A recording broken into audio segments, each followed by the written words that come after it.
Surpassing the fall of all humanity, I now reside in this place.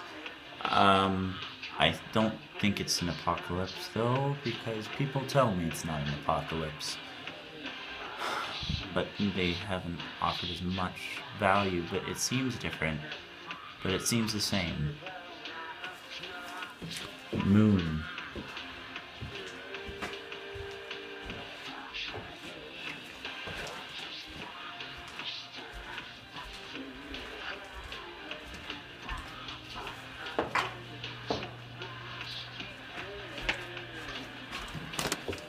That's my frozen meat.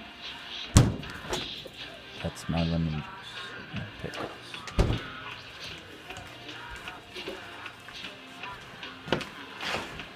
This is my room now. It's still messy. I have more plants and I got an aloe.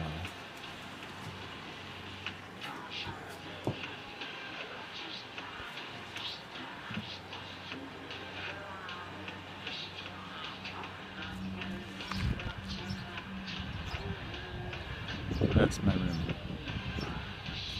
That's the place. The place.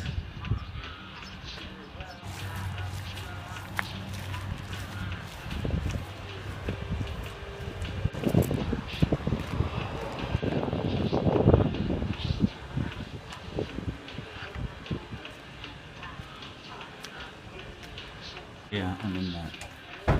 Both of that. It's not like a brag thing, that's just what I'm up to. But you probably knew that.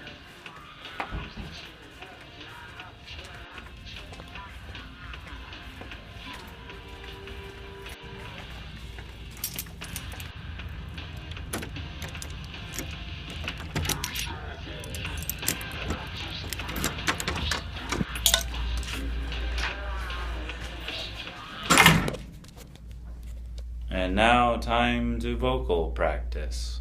This is so weird. It's blisteringly hot, yet there's a rain cloud right above. So it's like spitting, but it's actually so amazingly nice because it's blisteringly hot. It's not blistering, it's very humid now.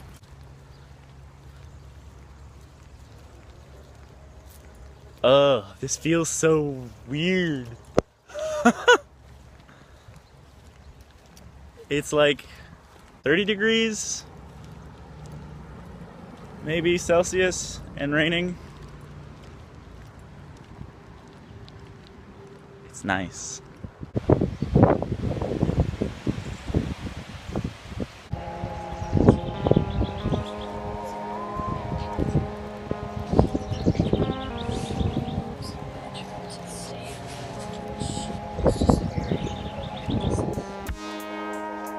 This is my review of an Aeropress. A really interesting, I guess, coffee maker that makes espresso coffee, ? They usually cost an ordinance of money, I think about $60. I got mine for $20 from a garage sale with all the fixins. The nice thing about it is it was, I believe, designed for people that do backpack camping because it's really easy to clean out. It just unscrews like that, and then you go over to your bushland, and then you just press on the back, and then all the coffee pumps out. And then there's just a little bit right there, a little bit left. It's basically just like a piston kind of thing. And then you just kind of wash it off. And then I have a little blue rag, which I only ever use for wiping coffee off, so I can only wash the rag on occasion. I hope these rags don't have chemicals on them. I don't think they do. I think they just come sterile. I think that's the idea. So I have the funnel that comes with paper filters, then I got my expensive coffee and my cheap coffee and the stirrer stick and the other thing. I've had, not Chemex, I have had Chemex before. I've had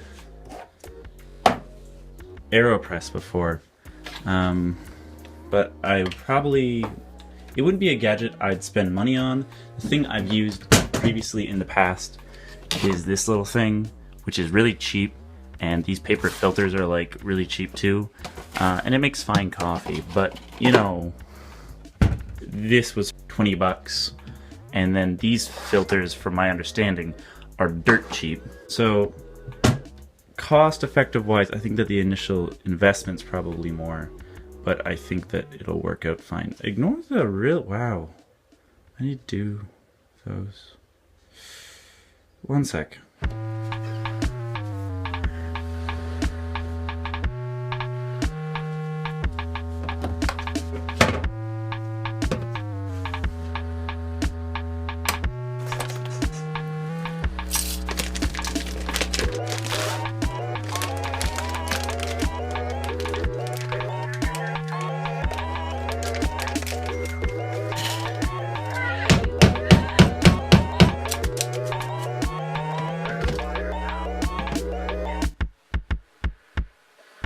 Alright, so all my coffee nerd friends make Aeropresses this way.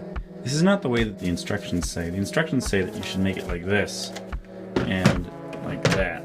So how I make it, I do it like this, and then I take the filter, and then I put the filter in. I take my coffee grinds, I pour them in, and then I take that, and then I take my boiling water, and well, it's not boiling anymore, but it was boiling, and then I fill it up like that. I really should have let it bloom. Everyone who is attentive viewers already know what blooming is, and then we're just going to stir it around. I filled it a bit full, but that's fine. So I'll take that and I like the plastic that they use because it really washes off nicely. You probably would only need to do a deep soap clean with this once a week or so. Take your filter, put it in, and screw it on top. I'm gonna drink it out of a little mason jar, and so for that you have this funnel, which I used to put the coffee in, but fits perfectly on top like that. Isn't that amazing? Put it right here, and you just press down slowly over the course of 30 seconds. And like that. I've just made some really strong coffee with my Aeropress. Look at that. And that is my current brew method.